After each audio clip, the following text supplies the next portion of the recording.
Reliable world के दोस्तों अस्सलाम वालेकुम। एक साइड पे लादी गैंग के खिलाफ ऑपरेशन हो रहा था तो दूसरी साइड पे पता चला जी कि राजनपुर रीजन से अचानक दो पुलिस वाले जो हैं वो अगवा हो गए हैं। जब इस पे तहकीक हुई तो एक नई गैंग सामने आई जिसका नाम है लठानी गैंग।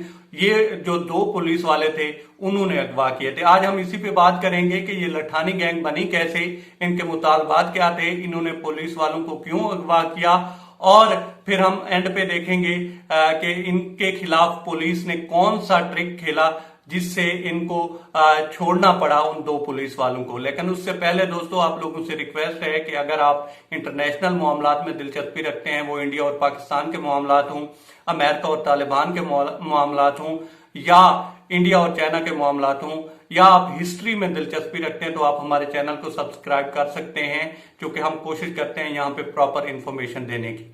आ जाते हैं अपनी जो स्टोरी है आज की उसकी तरफ। तो आपको दोस्तों याद होगा कि 2016 में पाक फौज ने एक ऑपरेशन स्टार्ट किया और वो ऑपरेशन था छोटू गैंग के खिलाफ। तो जब ऑपरेशन स्टार्ट हुआ इसी दौरान जो छोटू गैंग के सरबराह थे गुलाम रसूल और छोटू, उन्होंने अपने आप को जो पाक फौज थी उसके सामने जो है सरेंडर कर दिया और अपने आप को पेश कर दिया।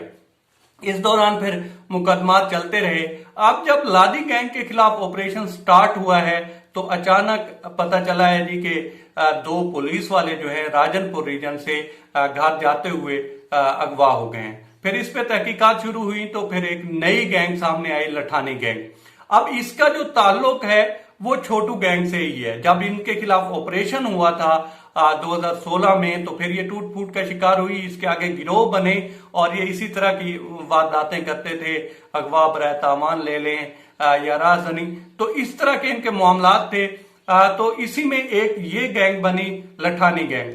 अब इन्होंने जब दो पुलिस वाले रात को घर जा रहे थे उनको इन्होंने अगवा किया और फिर इन्होंने मुतालबा किया कि हमारे जो साथी हैं जो जिनमें गुलाम रसूल उर्फ छोटू भी थे और इसके अलावा भी इनके काफी सारे साथी हैं जिनको इन्होंने कहा कि उनको छोड़ा जाए, उनको रिहा किया जाए तो तभी हम इन पुलिस वालों को छोड़ेंगे।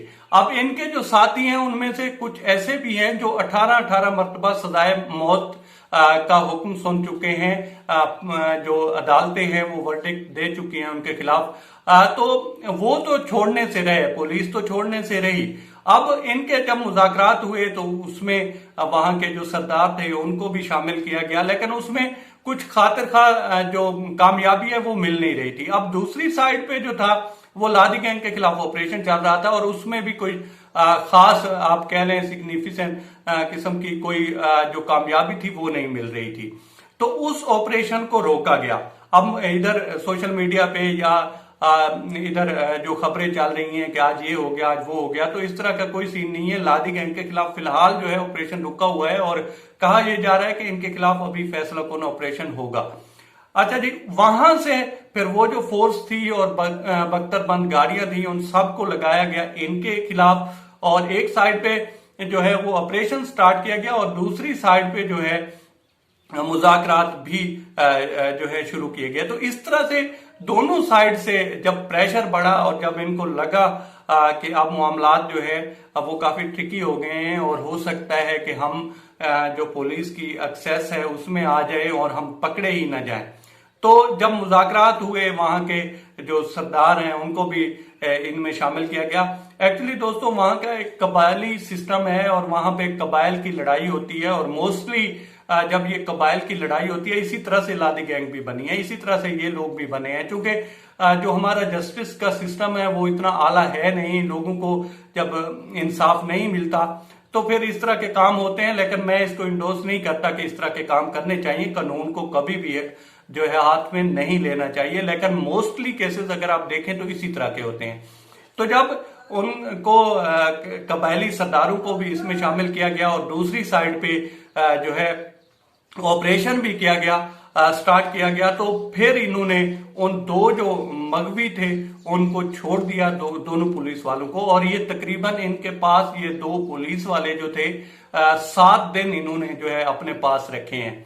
अब ये सारे मामला देख लें, लादी गैंग देख लें, कच्चे के इलाके वाली गैंग देख लें, या ये लठानी गैंग देख लें, ये अभी कुछ दिनों से बहुत ज्यादा ही खबरों की जीनत बन रहे हैं। इसको बीबीसी जो है वो कवर कर रहा है, दुनिया के और भी मीडिया चैनल जो है वो कवर कर रहे हैं, और ये कुछ अच्छी तस्वीर पाकिस्तान की बाहर जा नहीं रही इस इतबार से। अब जो अमन अमान का मामला है, इसमें साफ जाहिर है पुलिस भी कोशिश कर रही है, उनका साथ जो है रेंजर भी दे रही है, और अपनी तरफ से वो पूरी कोशिश कर रहे हैं कि इन अनासर से निपटा जाए। लेकिन इसमें काफी लंबा प्रोसेस है, इसमें जो इंसाफ का सिस्टम है उसको बेहतर करना पड़ेगा। और खासकर ये जो इलाके हैं, इसमें लोग इसलिए भी ज्यादा दिलचस्पी ले रहे हैं क्योंकि हमारे जो सीएम है पंजाब के, उनका ताल्लुक भी तौसा और इसी साइड से है, इसी रीजन से ही कह लें। तो अब इसलिए भी ये ज्यादा खबरों की जीनत बन रहे हैं कि उसी जनूबी पंजाब वाली साइड के सीएम है, और वहां के हालात जो है वो बद से बदतर हो रहे हैं सिक्योरिटी के एतबार से। लेकिन इतनी बहुत बड़ा भूचाल तो नहीं आया हुआ, लेकिन फिर भी मामला तो काफी जो है संजीदा हैं, जिसके ऊपर अभी कार्रवाई चल भी रही है, और अभी कहा यह जा रहा है कि फैसला कौन कार्रवाई होगी। लेकिन इससे पहले इस तरह की कार्रवाइयां होती रही हैं, और ये जो गैंग्स हैं ये फिर जो है सर उठाती रही हैं। उसका जो वजूहात है, उनमें से अहम वजह जो है वो यही है कि हमारा जो जस्टिस का सिस्टम है वो इतना बहुत तगड़ा नहीं है।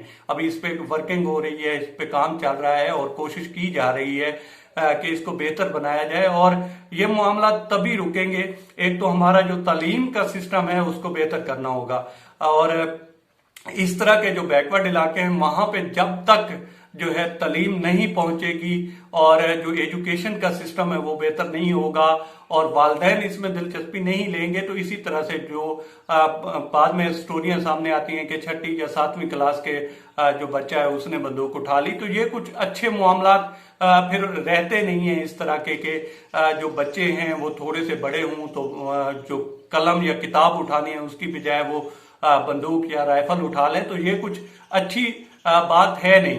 तो इसमें देखना ये है कि एक तो तालीम का निज़ाम हमारा जो है उसको बेहतर करना होगा, और मजीद जो इदारे हैं तालीम से रेलिवेंट उनको इधर जो है और ज्यादा जो है फाल करना होगा, और दूसरे नंबर पे हमारा जो जस्टिस का सिस्टम है, इंसाफ का सिस्टम है, उसको बेहतर करना होगा। ये दो चीजें बेहतर होंगी तो ये जो जिस तरह से गैंगस्टर या गैंग सामने आती हैं तभी जाकर ये मामला रुकेगा। अब देखते हैं कि स्टेट इस पे क्या एक्शन लेता है। अब तक इतना ही दोस्तों, आप लोगों से रिक्वेस्ट है कि आप हमारे चैनल का विजिट करें, और अगर आपको हमारे चैनल का कंटेंट पसंद आए तो इसे सब्सक्राइब करें। तामुन के लिए